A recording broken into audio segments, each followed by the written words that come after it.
After World War I, America realized it was a mistake and decided to follow the policy that George Washington stated in his farewell address. They isolated themselves economically from Europe, with things like the Hawley-Smoot tariff, where high tariffs were placed on foreign goods so that citizens would only buy American products. They isolated themselves politically by reinforcing the Monroe Doctrine, where America stayed in their hemisphere and Europe stayed in theirs, and enforced the Good Neighbor policy. The Good Neighbor policy renounced the Roosevelt corollary and control over Latin America. If they were going to cut all ties with Europe, they needed to make sure that they stayed on friendly terms with other countries in their hemisphere. America was starting to doubt their entry into World War I so much that they created a committee. The Nye Committee investigated what happened during the war and discovered that really, the bankers and arms manufacturers were the only ones that profited. Upon realizing that they didn't spread democracy like they said they were, America went even further into isolation. After World War I, the Nine Power Treaty and Kellogg-Briand Pact were created to keep peace around the world. The Nine Power Treaty stated that all nations would respect the open door policy. The Kellogg-Briand Pact, similar to the Treaty of Versailles, renounced the nation's abilities to use force and invade other nations. However, these two acts weren't really enforced, and Japan broke them by invading Manchuria.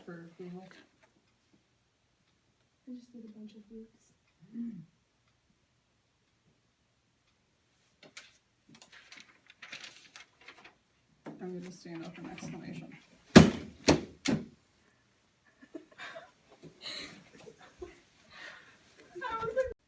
Go.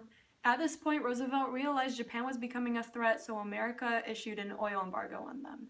Also issued was the Stimson Doctrine, which basically stated America wouldn't recognize nations established through force. Also followed suit was the United Nations, who created a similar document. This is the Stimson Doctrine. We need to keep Japan under control. Please sign.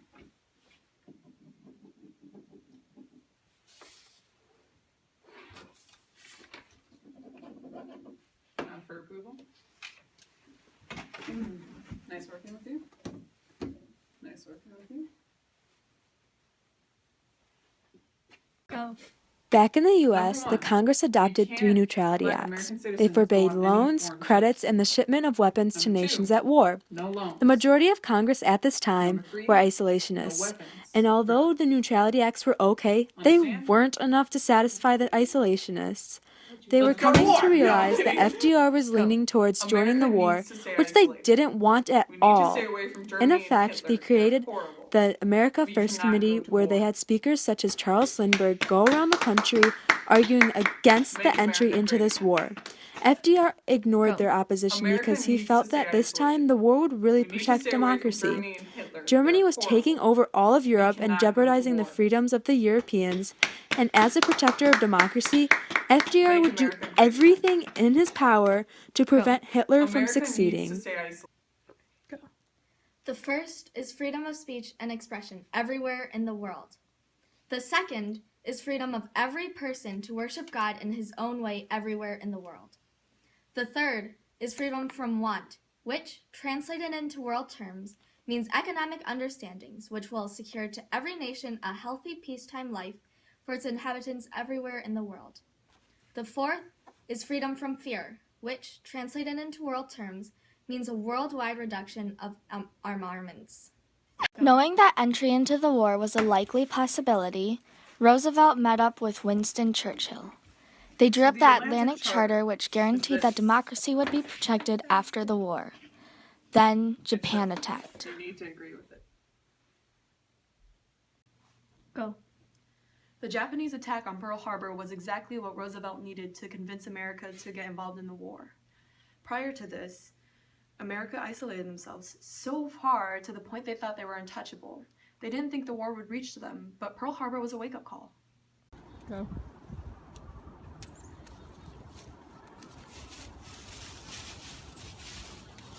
Whoa, I'm good at this.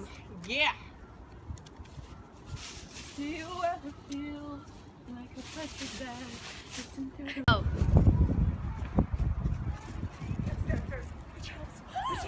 Take cover! Take cover! Go, go, go! Let's go!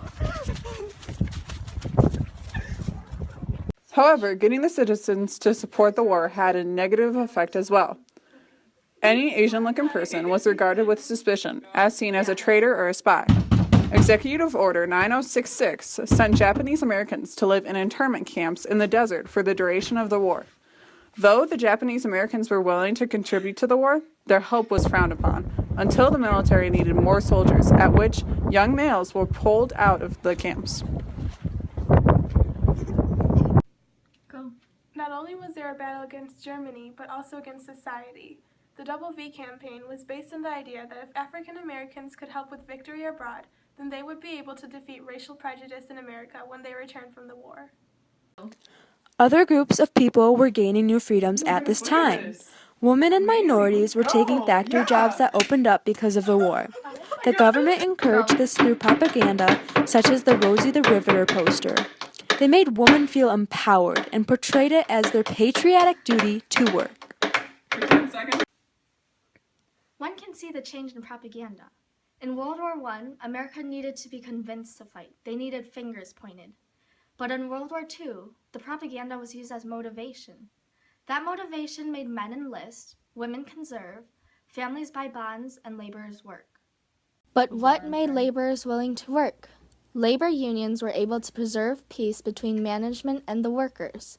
This allowed the War Production Board to be successful, making more military equipment more efficiently. Am I in the top? Go. Businesses weren't allowed to take advantage of their workers or the unfortunate predicament. They weren't allowed to inflate prices too high or not pay their workers. This was a time of need, and what the nation needed was all hands on deck. By having all hands in, America was able to help their European allies defeat Germany. However, Germany didn't collapse in one day.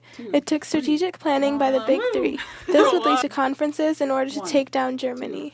November 1943 in Tehran, Iran. Roosevelt, Churchill, and Stalin met for the first time in order to talk about war plans. England and America were to free France from Germany, and the Soviets would invade Germany, then join America on the war against Japan. This meeting helped set the foundation for World War II's military tactics. You, here. You, there. There. Me. You, there. Capiche? Capiche. Well, I thought we were going to shake hands. No, it's fine. After Germany's surrender, the Big Three met in Potsdam, Germany. However, Stalin was the only original Big Three leader left. Truman took over presidency after Roosevelt's death, and re-election for prime minister in England left Attlee in charge. This 15-day meeting resulted in the following: to demand Japan's surrender and to hold war crime trials for Nazi leaders. No. They did horrible things, and we cannot let this pass. We need just trials to get over all the corruption. Wait, but what about right here? This free elections. Yeah, that's important too. And Taco Tuesdays. Okay. Wait. Okay, let's do the first part of that. No, that was take just out me the being part. upset, okay? No, come on, Sure. let's go. Okay, you can say.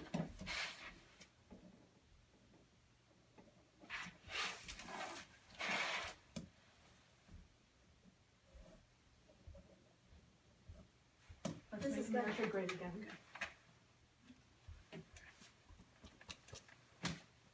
Thank you.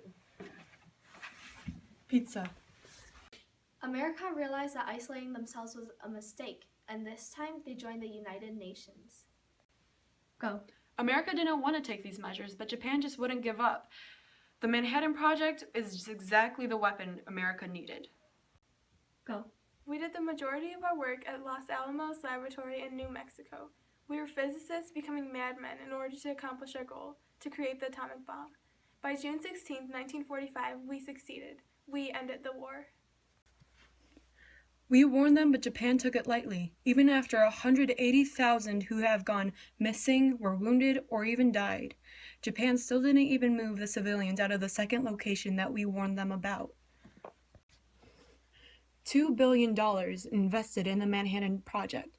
$2 billion invested in the destruction of cities where innocent people lived. This wasn't some lighthearted decision. Truman didn't just wake up on one day and decide, let's create an atomic bomb to use on Japan for the heck of it. No, it was heavily thought out and considered. The Japanese had kamikazes, pilots willing to take their own life as long as more Americans died as well. Japan wouldn't have stopped unless something catastrophic. Okay, go. This created world peace. Times called for desperate measures. I'm aware that I have the blood of innocent people in my hands, 260,000 to be exact. I feel empathy for them and their families, but it was the right thing to do. If I had to, I'd do it again. It was worth it.